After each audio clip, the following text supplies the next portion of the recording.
now on the line from Lagos. I'm delighted to say is the actor, rapper, songwriter, and activist Falana. Fowles, how nice to see you. Thank you very much indeed for joining us. You're a hard man to catch up with, but we finally did. Good to see you. Now, for years, you used your... Thank you very much for coming in. You used your music to challenge those in power over the years, but today you're challenging ordinary Nigerians instead. You're saying the problem isn't just bad leaders, it's also citizens, especially young people. 5 days before the voter registration deadline, are you convinced enough young people are actually listening to your message? I can only hope. I can only hope so. It looks like a lot of people are listening. I'm hoping that even more people will listen, and even more people will be encouraged. One thing that we keep on saying is we're not enraged enough. We're not angry enough. You know, we need to react more. A lot of times we speak truth to power. We challenge and we point fingers, because those fingers very rightly should be pointed. But we have to challenge ourselves too, because at the end of the day we have to hold people accountable. And what better way to do that than to go to make our intentions known at the back. I think it's important for every young person out there right now. I think even most importantly, the people below the age of 25, below just around that age, people that are first-time voters. These are the most important times for this demographic of people, I think.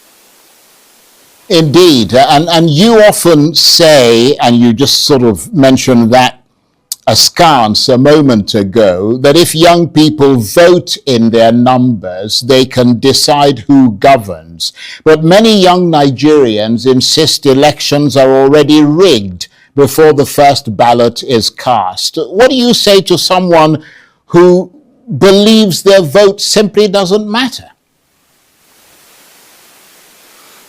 What I would say is that is exactly what they want you to think.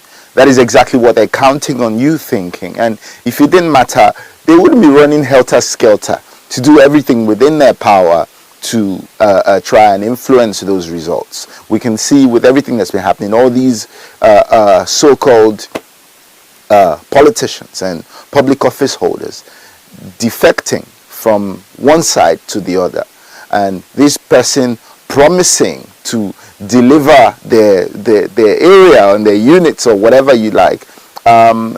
If our votes didn't matter, these people wouldn't be making all these moves. If our votes didn't matter, there wouldn't be people paying for them.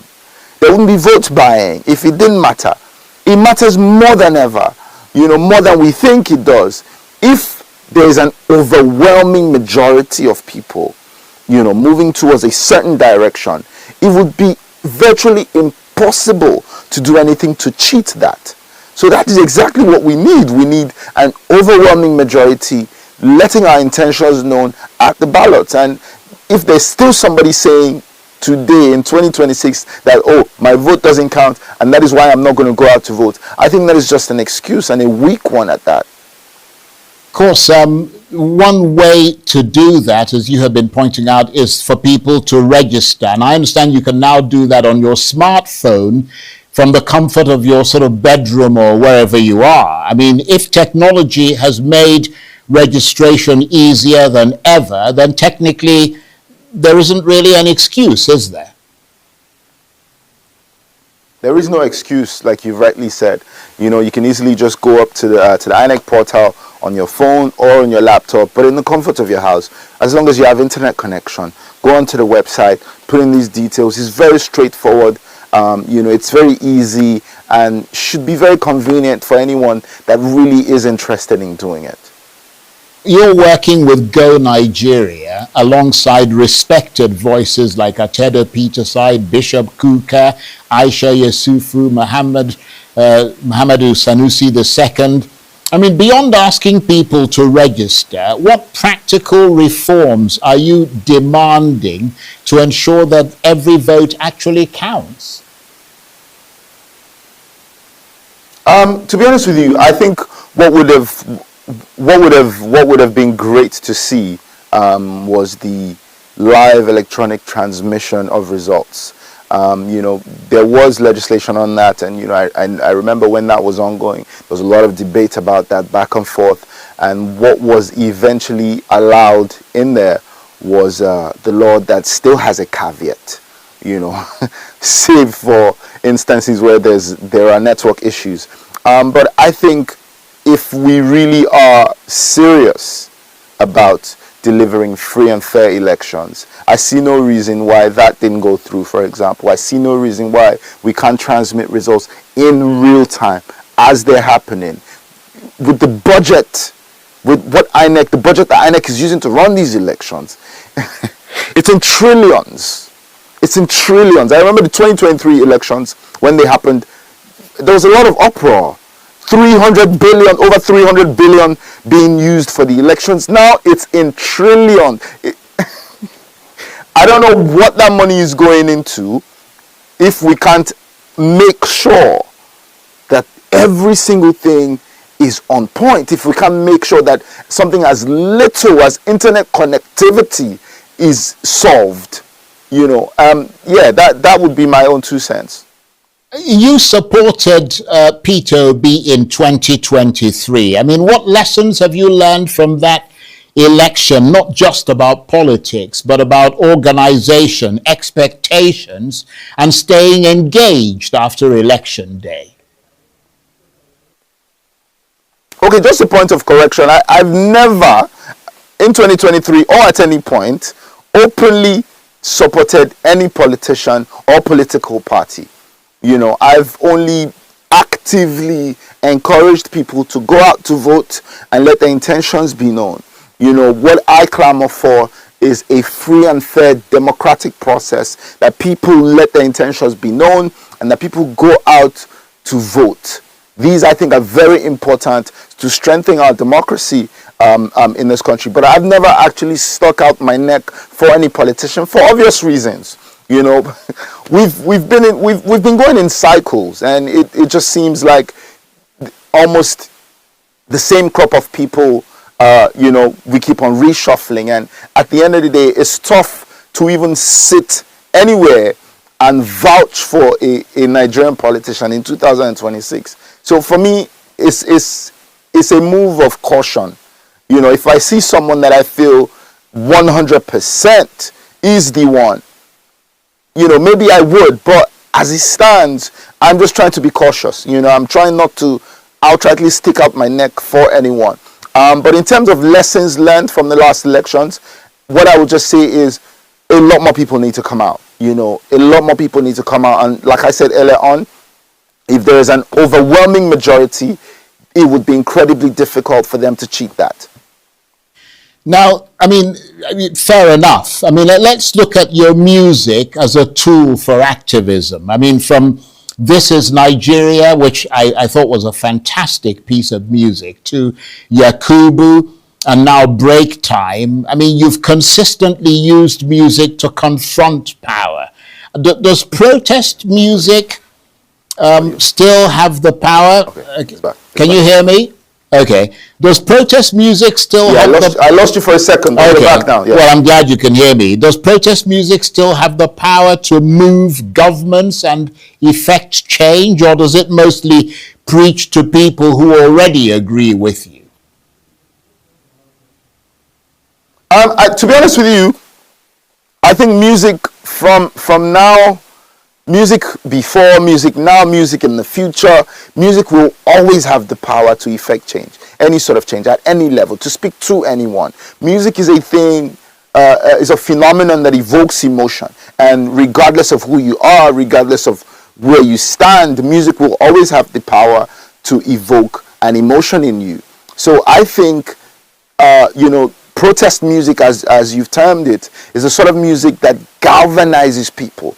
It puts a ginger in them, if you like, and motivates people Now, does that directly translate to effecting change? I think so. I think the more people are encouraged by this sort of music, the more people feel the need to do more, and that is precisely what I'm trying to do. New EP Break Time, and I've listened to some of it. Again, really quite entrancing and inspiring music. It examines governance, corruption, inequality, and the daily struggle of ordinary Nigerians. I mean, why do you keep returning to these themes when you can choose safer, more commercially rewarding subjects? I mean, because some celebrities, deliberately avoid politics because they don't want to alienate fans or brands. And I wonder why you have chosen the more difficult path. Well, someone has to do the heavy lifting, eh? I feel this work has to be done. I feel these issues need to be spoken about. I'm the sort of artist that draws inspiration from my immediate environment. I keep returning to these themes because we as a people have not been able to remove ourselves from these themes. I keep returning to these themes because somebody needs to talk about these things. If everyone else keeps running away from it, I will continue to run towards it, because we need to face these issues squarely. We can't just continue sweeping the dirt under the carpet. At some point, we will implode. We have to talk about it, and we have to talk about it now, continuously. And that is why I will always speak about these issues now, tomorrow, the day after. But do you ever worry that people now see you more as an activist than as an artist? Does that concern you, or is that the kind of balance that you actually want?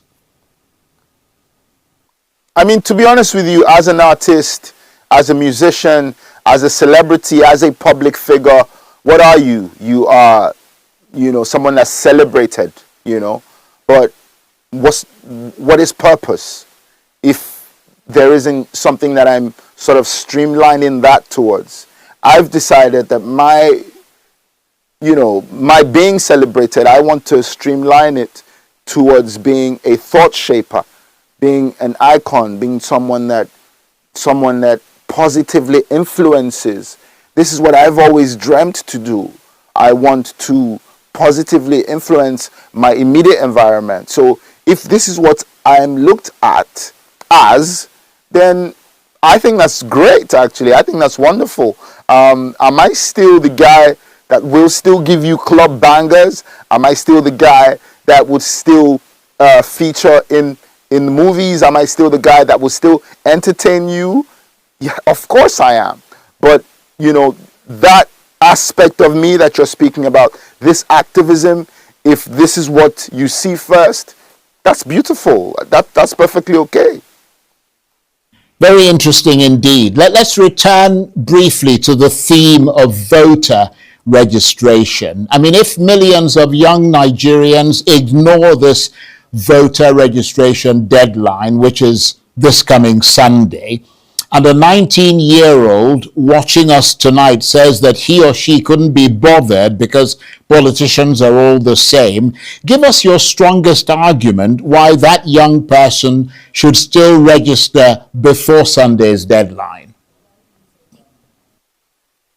I will go back to what I said earlier on, and what I would say is, if your vote didn't count, they wouldn't be running helter-skelter to try to influence it. If your vote didn't count, they wouldn't pay 10,000, 15,000 naira, 20,000 naira for that vote. If your vote didn't count, there wouldn't be vote buying, there wouldn't be voter intimidation, there wouldn't be all the violent acts, all the things that they try to do to get you not to vote. Your vote does count. Every single one of our votes actually count. And, for that reason, we need an overwhelming majority. That, I think, is the most viable way to avoid any sort of cheating in these elections.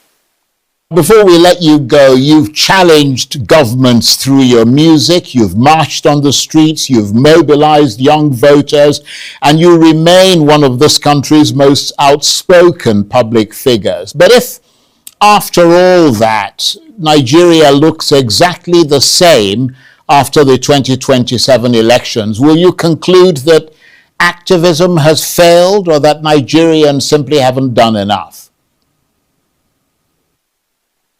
I mean, I think it would be a bit early to conclude that. You know, I think it would be a bit early. I'm still a young man. I'm still in my 30s. You know, I still have light years ahead of me. I still have hope. I'm still optimistic. I will always be an optimistic human. I refuse to embrace pessimism. I refuse to, you know, be let down. I refuse to look down. And, you know, if what you said happens, I will still look up. I will still look ahead. I will still continue to believe that we can get to that place that we hope that we get to. And I will still continue to encourage people around me to do everything within their power to ensure that we get there. Just finally, you've criticized insecurity, economic hardship, the rising cost of living. The government insists the reforms are painful but necessary and that better days are ahead. Has this administration, in your assessment, earned the right for Nigerians to be patient with it? I think not. I think not. I think not. They might say all those things, but we can't actually see. We can't feel it. Nobody can feel it. If you ask the average person out there on the streets what they're feeling the inflation, they're feeling the rising cost of living, they're feeling the difficulties, they're feeling poverty. You know, people are suffering. It's insecurity that we're feeling. We're not safe. We can't go outside. I can't say I want to take a trip down to Ekiti now because I don't know what's going to happen on the road. You know, it's incredible, incredibly unsafe, the current climate now. That's what we're feeling. And I think even by their own standards, they failed. The president by himself, prior to coming into office, said, in his own words, that if he didn't ensure that we had 24 hours power, that we shouldn't vote him in for the second term. So even by the standard that he set for himself, he has failed. So I think they have not earned the right to come back into office. On that note, I want to thank you very much indeed. As I said, you're a hard man to catch up with, but we finally did. And we appreciate the time that you've taken to talk to us. And of course, he's an advocate of voter registration. That deadline expires on Sunday. So to further his point, go out and register.